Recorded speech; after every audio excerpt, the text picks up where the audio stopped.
Muy bien. Hablamos en el momento de selección artificial. ¿Qué es la selección artificial? Bien, es la intervención de la mano del hombre, ¿sí? Muchos de nosotros entendemos de que hay un tipo de evolución, y ya lo hemos analizado de forma natural, que quiere decir que el ambiente propicia a veces el cambio en la especie para que éste pueda adaptarse, ¿sí? Ahora, en el caso de la selección natural, ¿qué es lo que ocurre? El hombre elige, es decir, él selecciona la característica que a él más le gusta, ¿sí? Por ejemplo, estamos hablando de variedades de tomate. ¿Algunos de ustedes han ido al mercado o han visto cuando los padres compran la variedad de tomates? Algunos he escuchado que dicen el tomate de la sierra, el tomate de la costa, y de tomates existen 3.000 variedades. ¿Qué es lo que significa esto? Que el hombre ha seleccionado cierta variedad que es por gusto de paladar, o también la ha seleccionado porque ha sido resistente a las plagas y enfermedades, o también ha sido resistente al clima. Entonces, ¿qué es lo que nos da a entender aquí? Que una parte de lo que se llama evolución también tiene que ver con el hombre. Y aquí va el término fenotipo. ¿Qué es fenotipo?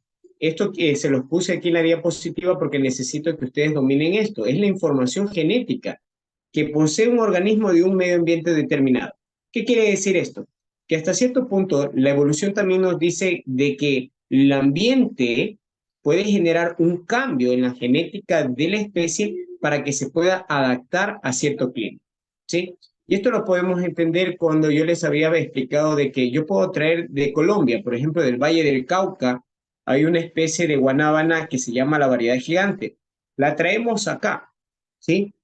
¿Qué es lo que pasa? Esa planta por lo general no va a producir lo mismo que se produce allá, porque el microclima es muy diferente, ¿sí? Es muy parecido, es cierto, pero es diferente. Lo mismo pasa con las vacas, les explicaba la vez anterior, que se traen de otros países como Holanda y Suiza, que tienen una producción de 50 litros de leche.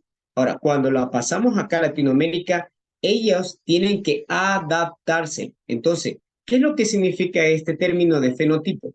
Que el ambiente también influye en la genética del animal, lo cual se va a representar en su descendiente, para que sus descendientes se vuelvan ¿qué? Más fuertes a el ambiente donde se encuentran. Por eso dice, los rasgos fenotípicos cuentan con rasgos tanto físicos como conductuales. Y lo explico de otra manera ilustrativa. Vamos a utilizar aquí en el hombre. Cuando nosotros estamos en crecimiento, muchas personas nos dicen, oye, tú eres igualito a tu papá, tú eres igualito a tu mamá, pero físicamente no somos iguales, sino que tenemos la misma forma de caminar, de pronto la misma forma de pensar. Entonces, cuando hablamos de conducta, hablamos de comportamiento. Lo podemos decir aquí también en el caso de los animales. Lo voy a aplicar a las aves. Las aves emigran y inmigran, ¿sí? Emigrar es cuando llegan a un espacio de terreno y emigran es cuando salen. ¿Qué es lo que nos quiere decir? Que el ambiente también influye en ello. Y la selección artificial, la mano del hombre es el que elige qué especie es la que sobrevive.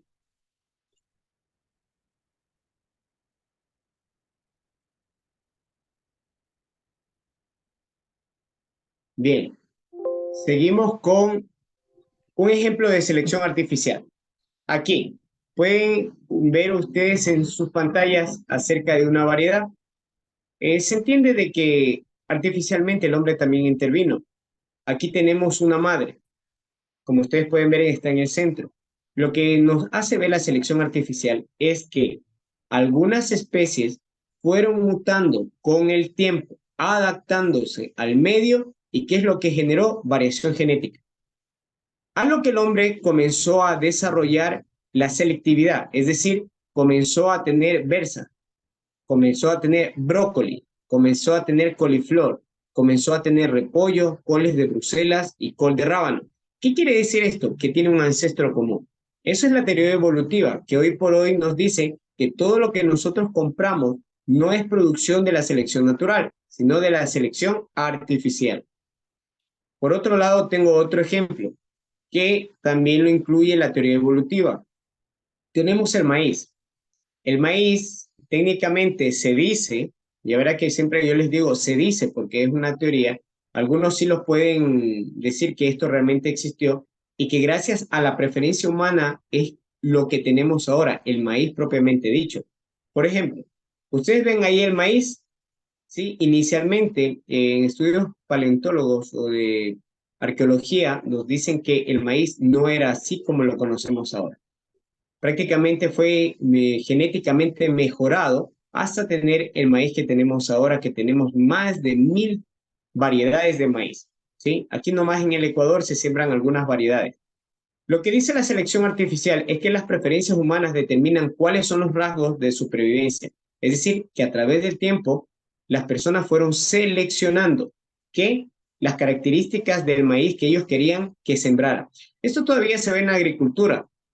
Las plantas, por ejemplo, de cacao que he visto aquí en el medio, cuando ven una planta que tiene 100 mazorcas, ¿qué es lo que hace el ser humano? Coge semilla de esa planta que tiene las características propias y que se ha adaptado al medio y que prácticamente le siembra, con la finalidad de que tenga 100 hijos, por decirlo así, con las mismas características de esa madre que es productora. Y aquí tenemos un ejemplo, lo del maíz. Por eso dice, en su origen el maíz es una gramínea. Ustedes quienes han salido de casa y de pronto han ido a una finca, han visto ustedes el pasto. El pasto es una gramínea. Prácticamente se dice que el maíz era así, como el césped. Y con el tiempo y con la selectividad del ser humano fue mejorando, que llegó a ser casi 100 veces el tamaño más grande que el que conocemos originalmente, supuestamente que el maíz era así. Bien, pero también aquí hay ventajas y desventajas. En el caso de la selección artificial tiene ventajas. ¿En qué sentido? Bien, gracias a la selección tenemos una gran variedad de plantas y animales que la ciencia lo escuda diciendo de que gracias a ello nosotros seguimos teniendo alimentación, ¿sí? Y que hoy por hoy se favorece mucho la vida humana, pero también existen bastantes desventajas. Si nosotros analizamos de este ángulo, hay muchas cosas que nosotros estamos consumiendo que son transgénicos, que no se sabe hasta qué punto eso puede trastocar lo que es el codón o el material genético que se encuentra en el ADN y en el ARN celular.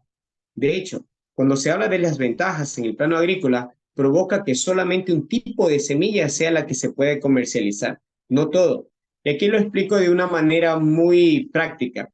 Hoy día tenemos nosotros el INIAP, el Instituto Nacional de Investigación Agropecuaria del país. Ellos están haciendo variedades genéticamente mejoradas. Cuando tú le siembras, al momento de cosechar, tú quieres sembrar, tú ya no tienes los mismos resultados. Eso significa que el agricultor tendrá que comprar siempre semilla. Entonces, aquí podemos observar que también existe una desventaja en el campo de selección artificial. Otra desventaja, los animales como los perros y los gatos, también que han sido producto de la selección artificial, tienen una desventaja genéticamente. Algunos animales, que aquí nosotros podemos hablar de razas, pues prácticamente algunas tienden a enfermarse más que otras. Ahí también en la plataforma hay un video que se los puse para que ustedes puedan ver lo que es la selección artificial de las razas de los perros. No podemos poner el video porque ya tengo menos de 7 minutos, pero lo que sí les explicamos es de que el ser humano supuestamente observó una especie que era el lobo. Particularmente se dice que el lobo era salvaje y este se fue adoptando un comportamiento diferente porque el ser humano lo adaptó a su medio. Es decir, el ser humano tiene la necesidad de protección, lo que aducen muchos científicos de que este animal se fue adaptando y se lo fue domesticando. Así que, dependiendo de lo que el ser humano quería y necesitaba, fue creando razas únicas, ¿sí? Razas únicas. Por ejemplo, si estamos hablando de un Rottweiler, estamos hablando de una protección. Si estamos hablando de un Chihuahua, pudiéramos estar hablando de compañía. Entonces, ¿qué es lo que nos hace ver acá lo que es el tema evolutivo? De que también la selección natural ha intervenido, es decir, la naturaleza para que las especies cambien y se adapten a sus circunstancias, pero también ha intervenido la mano del hombre, lo que significa en este caso la selección artificial.